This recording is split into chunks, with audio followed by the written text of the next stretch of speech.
no meeting because it was holiday ito kung kuwan. Bagyo daw. There was a flood. Flood nga mala. So last previous Tuesdays, we were talking about November. The leaper. So it has something to do with the topic of will praise be ever be accepted if we are disobedient. There's something in your heart and you just go on with praising the Lord. It is not worth to the ears of the Lord. So you see the instruction, the story from the leader. This morning we will have a short meditation. This is something to do with how to avoid meaningless work. What do I mean? There are works that we are doing that in the end they are nothing. They are worthless. Have you seen a woman that is sewing in his hand, but the end of the thread there is no stoppage? Usually the end you should put a stop, right? So when you have sewn for hours and hours and hours, or maybe minutes, then you pull it, it's nothing. That's the question being answered here by our devotional this morning. How to avoid meaningless work. So avoiding meaningless work, and this is based in Luke chapter 10 verse 38 up to verse 42. We will be again reading in unison. Ready? Are you ready? This is God's word. Very important, which is actually the food for our soul. Ready? Begin. As Jesus and the disciples continued on their way to Jerusalem, they came to a certain village where a woman named Martha welcomed him into her home. Her sister Mary sat at the Lord's feet, listening to what he taught. But Martha was distracted by the big dinner she was preparing. She came to Jesus and said, "Lord, doesn't it seem unfair to you that my sister just sits here while I do all the work? Tell her to come and help me." But the Lord said to her, "My dear Martha, you are worried and upset over all these details. There is only one thing worth being concerned about. Mary has discovered it, and it will not be taken away from her." Okay? Mary has discovered it. It will not be taken away from her. Pakibalik ka. Sa verse 42, there is only one thing worth being concerned about. Mary has discovered it. It will not be taken away from her. How I wish our prayer for this morning that we can discover the secret of Mary. Discovering work that is worthwhile, so that if you have discovered and chosen work that is worthwhile, you will be able to avoid meaningless work. That is how to avoid meaningless work. Please go. Okay, so in our introduction, in the intro, the demands of the day. Do you know that? When you wake up, before you sleep, there are already demands. So that before you sleep, ginalist mo na, what will I do tomorrow? 1, 2, 3, 4, 5. Kung hindi man nakasulat, ginasulat mo sa imong utak. Ginaano mo na prioritize ka. That's right? So the demands of the day will flow to occupy our mind. Kung ano na siya ang pinaka-demand, lumulutang yan sa ating utak. Kahit nag-dream, minsan nagatulog ka, nag-dream ka. What will you want to do? So, the degree will be Will it be 1 whole? Will it be 1/2? Will it be 3/4? So, it should be pushed back. Dapat i-ano natin, i-push back, right? The question is, how will we push it back? See, to the end, sometimes if you are the demands of life, you cannot sleep. Di ba? Pag magutok yan sa utak mo, magtulog ka na, hindi ka makatulog kay you will be awakened by the demands of, by the priorities of work. Ano importante ni ba? So, yung iba hindi na magtulog. Magano na sila mag-proceed sa work. Kung sa office, accessible ang office, accessible ang computer na obraw ko na ng lesson plan ko. Kaya may bisita. Okay? Now the question is how to push it back, this dimension of life. Number 1, by trusting God enough. You have just to trust Him. Remember nyo ang message natin sa about work? About sa rest day. It should start, our day should start in the night so that we can rest. Trusting that the Lord, when He gives us the morning or time to work, He will help us to succeed. So, if you are not trusting the Lord, you will use the night, di ba? You'll be tempted to use the night by thinking that the day is not enough. Kulang to adlaw ba? Dapat kulawan ko to. Mauna ang demand. If it is the demand of the day, ang mga mananahi, magkuha si Mrs. Willas ang ano niya, tomorrow may kasal, tapat kayo, ang mananahi, magpulaw na. So the demand. So, how do you push it back?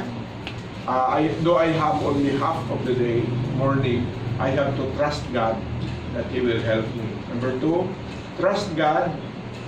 Trust in God will trigger spending ample time with Him. So, saying sa, no? Okay.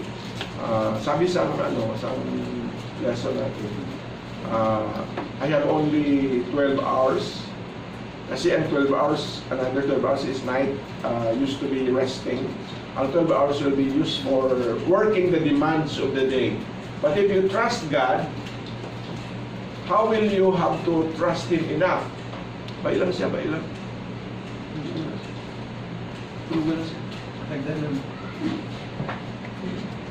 How will you trust Him? If you trust Him, it will trigger spending ample time with the Lord. In other words, you will not be able to trust God some more. The more you trust Him, if you will not spend ample time with the Lord. Trusting the Lord will be beneficial, will be profitable if you are to spend time with the Lord. So, mag-talk ka with the Lord. Lord, I am trusting you with my less time in doing demands of life. So you are talking to Him, will you help me? You have to spend time communicating with the Lord in trusting Him. Next. Please. Okay, so number 1. In trusting the Lord, there is that would trigger you to communicate with the Lord, and that is what they call number 1, rich communication with God. Your communication should be rich. Hindi poor, ha? Pwede na. You are communicating with the Lord, but it was a poor communication. Anong poor communication? O dito, poor communication. Yan, magtulugan niya ka. Paano na? That is a poor communication. Poor communication, hindi nagatulog pero hindi nagapaminaw, nagasmile-smile pero ang utak niya ato sa SM. That is poor communication. So it should be that rich communication would mean, ano ibig sabihin? Rich communication would mean actively you are engaging with the Lord. Okay? If you refuse to feel guilty about something that is so pleasing to God, the King of the universe will understand. Na may nag-aagaw, no? When you communicate with the Lord, may nagalusot nga pang una-una ba? Ay, naman mo, tulungin sa rakuman. But the Lord can understand there are times, even though you are praying, may nagalusot nga, di ba ba? nag-bother sa iyo. Hindi ka maka-straight. Minsan may naglalabay na, ay, may away to, ay, may utang ko. Yeah. So, the fact that God is omnipotent, is able to bend time and events in our favor. That is the result of actively communicating with the Lord. Then and only then, you will find that you can accomplish more in less time after you have given yourself to God in a rich communication. Okay, ano daw ang answer sa how to avoid work that is worthless? May may temptation ang work bala will attract you to engage in a work, and then in the end, that is what we call a work that has gotten your time, that you have less time to do that which is worthwhile. May illustration. May illustration sa a mother. Back to sa ang setting sang story during the time na wala gani washing machine. Remember niyo na? Nga ang time wala gani gripo, wala pa faucet. You have to walk along mga 0.5 kilometers, 100 meters away from your house. Doon may balon, may bubon sa amin bubon. During the time, ang pagsangkot sa tubig, ginamo-amo na gani, ginapanag-panao, batak-batakon, so labador gani. So that was the setting of the story. Now this mother was busy, finishing her washing clothes, tantanan. And then about to go home, gilugdo niya na ang labador sa iya ulo. Muna ka tayo nga sit up. Pag abot niya, sampot niya, ang balay nila, nagdadaba-daba ang kalayo, may sunog. So naisip niya kaagad, uy, bago lang ko nakabili sa laset ba? Mabuti hindi pa na-consume maayo. There was time. So ginsave niya ang salaset. 1, hindi pala nakabisis na. 2, 4, 5, 4. May sit ng table pa. 1, 2, 3, 4. Kaya pagkatapos na dumduman may bata. Ang bata natulong sa sulod sa kwan. Pagkatapos niya apat to sir, apat kaset siya apat kayo net, 5, may center table. Hindi kayo siya kabalik. So ato nga, ang question, was saving the salaset bad? Question, is saving the salaset bad? I think it is very good. However, if that good thing stops you in doing that which is best, yan ang mali. So, ito ang point ko. There are works that we do that stops us in doing that which is best. Tama? Ngayon, everyday of our life, kwantong atin nga lesson, masyado ka practical. In everyday of our life, may nagapasok nga demands. Brahong puto. Pag makalimtan mo gani that which is best, that good thing nga ginaobra mo nga naga-demand sa imo of doing will stop you in doing that which is best and will become good thing will become bad. Diba? Anong sala asang salaset? Wala mo to salaset, but it attracts you to consume your time, and then that which is best, ang bata yan na wala na time na i-save. So ito siya nga meditation would call our attention na dapat i-prioritize. Dapat isipin muna. Not only just in one glance. So, sabi dito, then you will find that you can accomplish more in less time. More accomplishment kay importante ang mo after you have given yourself to God. In other words, na siya? This is the result of asking the Lord to guide us, di ba? Sabi niya, after you have given yourself to God in rich communion, God would direct our paths, di ba? Sa Proverbs 3, 5, and 6. You have to lean upon the Lord, left to ourselves, matalang ka. Your priority of the works will be magka palit-palit. But when you are communicating with the Lord, God will direct us to what we should be doing. Okay, next. Number 2, we are to make use of measuring standard. Number 1 kanina, how do we avoid work? We have to have rich communication. In other words, ano ibig sabihin? Ginagawa natin, diba? Tanungin mo muna ang responsible na tao. Do not jump to our work where you have not yet asked the Lord. Lord, is this the work you want me to do? Munang sa number 1, you have to have a rich communication. Not a poor, and poor yan ang kwan lang. I am with the Lord, but I'm not talking to Him.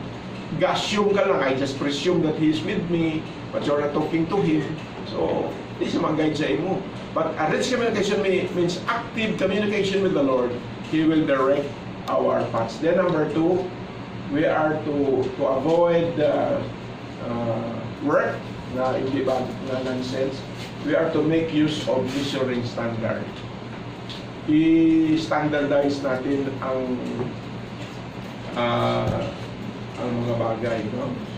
Make use of measuring standard. Dapat may comparison, in other words. You have to have a comparison out of a measuring standard. So, ang question, how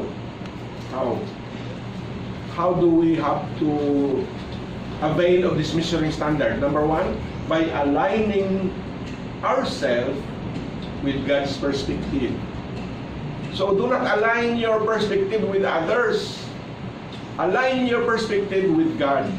Magsala ka ba kung tantaon mo sa dim ay i-compare mo gani, himuan mo gani idol ang isa ka tao, magkamali ka. Dapat ang idolize, ang measuring stick is God. Tulad nga, hindi ko na umulang muni, tama naman ko na sa iya, tupong ako sa iya, so kabus ka gyapon. Dapat ang standard natin ang Panginoon. So the need of this will trigger back to the need of a regular Bible study in order to know what is God's perspective. No? In other words, this calls for Bible study. Kanina, rich communication, communicating with the Lord, prayer. Itong number 2, this calls for Bible study. Why do we have to study the Bible?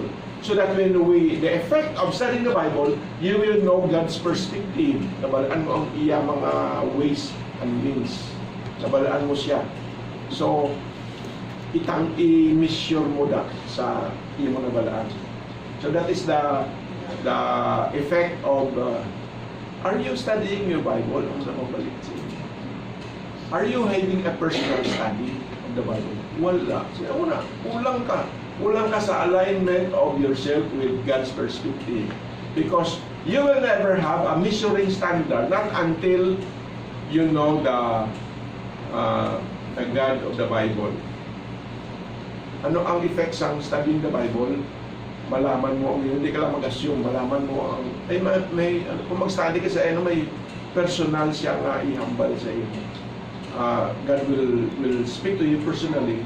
He will reveal Himself. Gusto mo mabalaan ng Ginoo?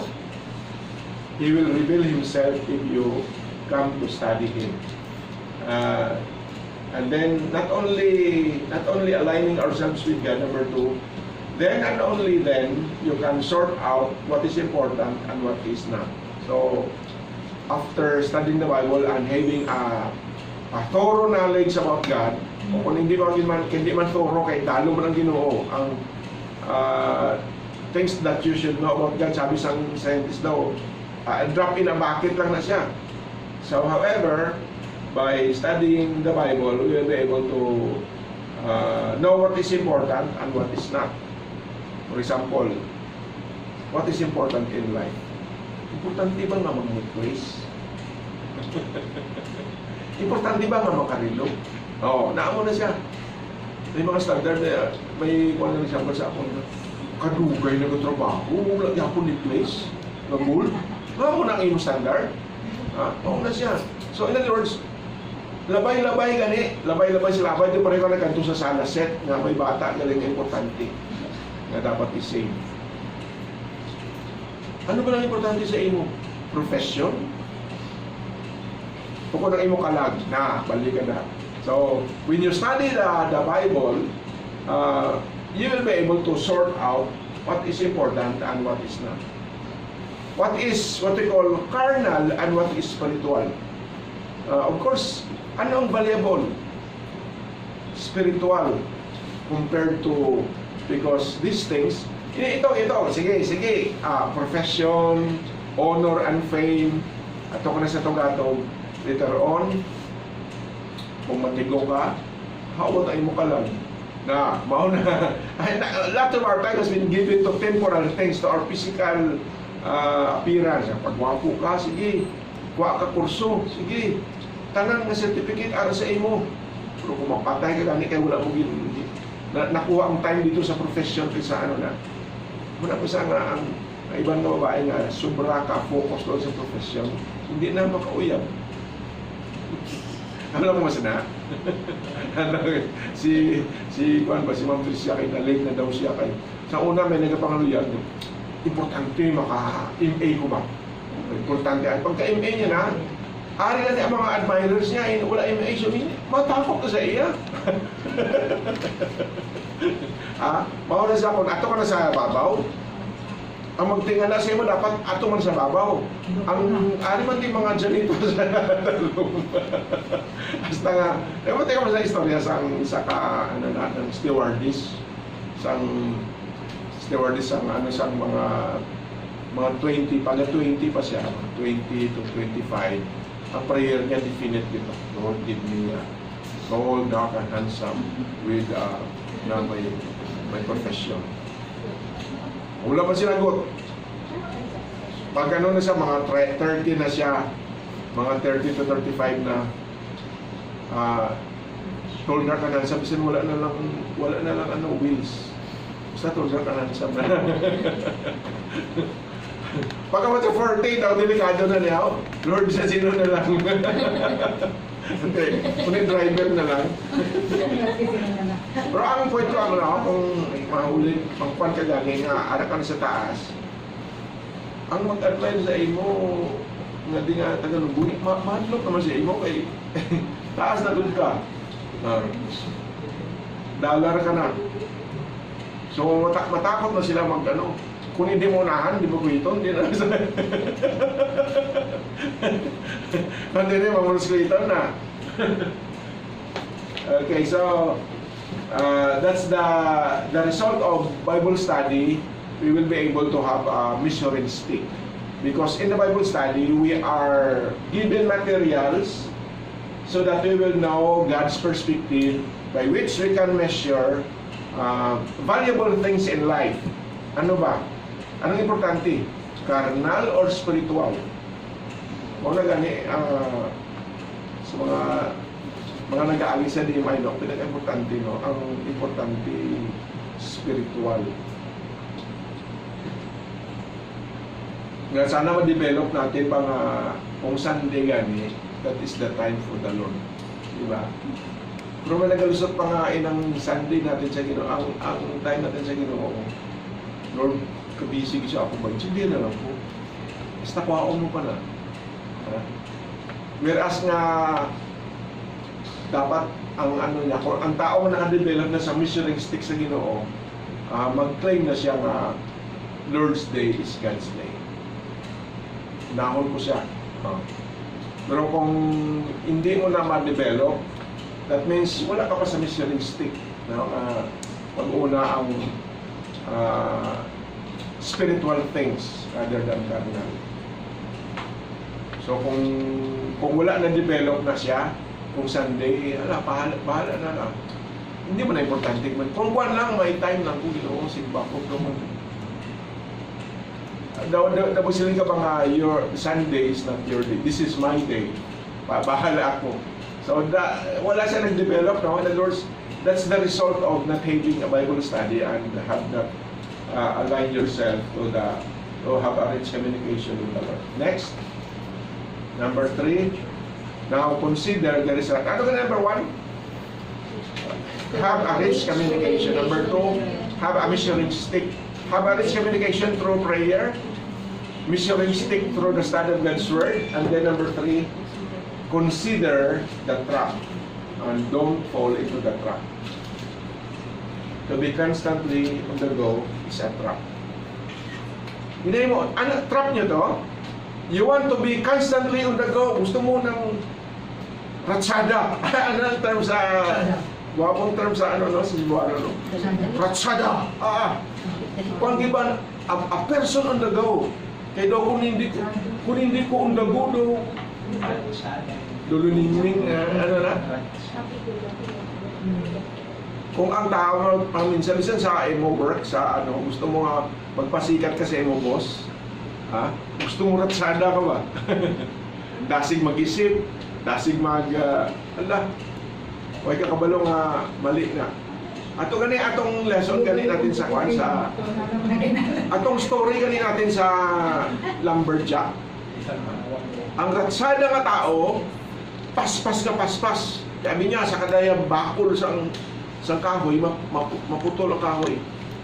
Pero ang experience nga lumberjack, he will have to spend time in resting and then sharpening his axe so that ang trabaho niya pulido. Usually, kuha na siya sa mga unexperienced tao. Gusto ratsada ba? Ng diretso-diretso dayon. So, dito sabi niya, many things people do in God's name have no value in God's kingdom. Damo kita sa sabi natin kung kami gani, how many work do you engage? The person nga jack of all trade, master of nakinan. Waon mo nga kurso, nagsing ka, matitsing ka, mabisnis ka, maparlor ka. Ano po dito? You are a person on the go. Pero ako na kayo, sorry kung si Jack of all trade, itarang nga kung intrahan mo, hindi ka expert. So sabi dito sa 1 Corinthians 3:10-12, many things people do in God's name have no value in God's kingdom. So sa kadami, para sa kay Marta, no? Dami ang marami nga mga ginagawa, nagpa-impress, no? Look, I have done this 1, 2, 3, 4, 5. But it is not a record, it has no value. Basahin natin ang verse 10, 1 Corinthians 10-12. Kita nyo? Ready? Begin. Because of God's grace to me, I have laid the foundation like an expert builder. Now others are building on it, but whoever is building on this foundation must be very careful. Careful with the trap. For no one can lay a foundation other than one who already have, Jesus Christ. Anyone who builds on the foundation will use variety of materials, gold, silver, jewels, wood, hay, or straw. Ang question sa kadamihan sa imo ginagawa, may comparison na siya, no? May material na equivalent na siya. Any work that you do for God, will it be wapo kung gold? Will it be compared to gold? Will it be compared to silver, jewels? How about if it is the work you are doing is compared only to, in the eyes of God, it's a wood, it's hay, or ang pinaka straw. Daw ano ka na siya, ang hilamon na gamit, dali masunog. So wala siya. Now itong nakasulat dito sa 1 Corinthians 3:10-12, the works that we are doing in heaven will be tested. Kung ang comparison nila wood, hay, or straw, in other words, they have no bearing with the spiritual things, masunog lang na siya. Pero kung may bearing sila sa spiritual things, makompare na siya sa jewels, kaya ingat, hindi masunog. Silver or gold. Ang gold, sunugon mo, nagiging pure. So, ang question, paano ka maka-sure na gold na siya? Pero ka sa babae nga may time na tani nga i-save mo ang bata, pero ginkuha ang imo attention sa tong mga wood, hay, or straw. May nakita ka mo sa Pilipino nga ano ng sikat na Pinoy nga ang kung siya ba wala sa graduate ng ano na siya ng ikot-ikot lang siya walang trabaho, street engineer, pero naisipan niya maggamit siya sang arts gamit ang straw, hindi wala sa kwarta kadto sa mga straw, panipuno niya ng mga straw, tapos pangputol niya pag-drawing siya sa kay Manny Pacquiao, dibutang niya na ang color, parang buhok itim, ang mukha pink, tanan ang ginikaduan siya ng Manny Pacquiao, itagaan siya dito. No, mga ano siya, no? Gwapo! Pero sunugon mo, wala. Kay Stroman. Okay, so ang point dito nga, kung binibigyan natin ng consideration, patrap ka kay there are ano kaning sayings, not all gold, not all things that looks gold glitters. May tangso. May tangso. Tingnan mo do gold gid ba? Tingnan mo, appreciate ka gid kay karami gid. Pero kung i-test mo siya, wala siya sang bili. Okay, so rich in communication, that is rich in communicating with the Lord is how to avoid this work. And then you have to measure through the perspective you gain in the study of the Bible. And then, of course, avoid the trap. Ano to siya? Appealing to your eye. There are things that glitters and attract your attention. Nakamit ni siya ba? Kapareho isang butterfly, sunod ka nga sunod sa butterfly. Katagwapo. Pero kinukuha niya palang oras mo. Ginaano niya pala, kain ng imo time. Next please. Number 4 pa pala. Identify null and void works. Avoid. Void works, avoid.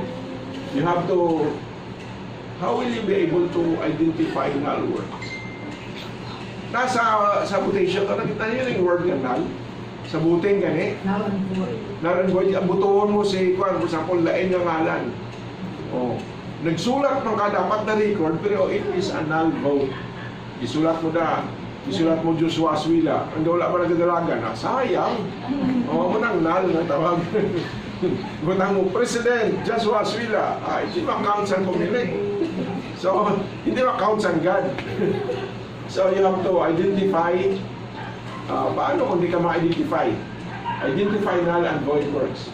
So, to avoid meaningless work, sabi sa Ginoo, stay in continual communication. Inablang, ibig ko sabihin, bang all of a sudden, may mga times sa ating life na diha dayon mag-decide ka. Abiyara ka nagasakay sa salakyan. Ano ko ni? Mag-decide ka, anong aking kurso? Mag-decide ka, dagan kamot ka mag-offer. Batunon ko ni, imuon ko ni bana ko. Dala na siya na ito. Stay in control.